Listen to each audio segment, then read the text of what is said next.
It's no secret that taking time away from your business and your normal life can be hugely beneficial. Whether it's a long vacation, a short vacation, a walk in the woods, taking time away can really help your creativity, your business, your own health and relationships.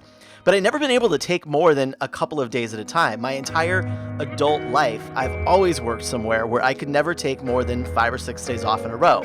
So when I had an entire month free to visit Europe, would I know how to fill my time? Would I figure out what to do? And would I be really, really bored? So I'm at the beginning of this 30-day trip to Europe that I thought I'm going to do it alone and I'm going to have so much to do. And I don't know, since I've been here, I keep thinking, am I going to get bored? Am I going to get lonely? Will I just be on my phone the whole time looking at Instagram because I don't want to walk in somewhere and feel stupid? Like, I don't want to feel like I'm the only person who doesn't have a friend with them. And I started thinking a lot about that. And in the last few days, I realized a couple things.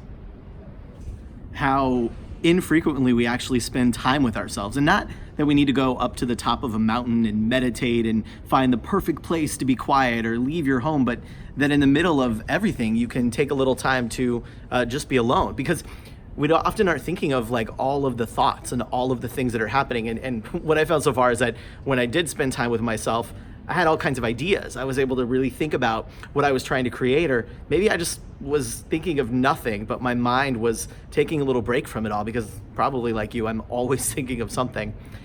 And so that time, whether on a train or whether hanging out with a glass of wine or simply sitting at a beach and watching the sunset, that time alone with just my thoughts, without my phone, without a book, just to be alone, that was super powerful. The other thing I realized is that most of the time when you're traveling, other people are happy to connect, whether in a wine bar or in a class or just walking down the street. People will talk to you if you want to, but you also don't have to talk to them.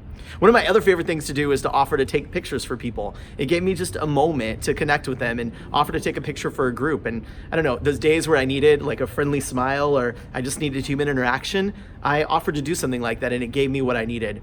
And the last thing that I really, really connected with as I was traveling alone on trains, on buses, on airplanes, being stuck in the airport at Bilbao for hours and hours and hours because my flight was canceled, was sometimes just taking time to write a little bit, to journal what's going on in your head, because we so often don't ever get that stuff out and it keeps replaying and replaying. And so taking a few minutes and jotting those ideas down is perfect. And you know what, as you're traveling the world or traveling your own town, you could do that in some pretty cool locations and see some pretty sights while you're just thinking about yourself and taking a little time to do you.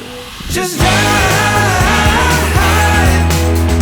all the way to the rainbow's end. Just ride.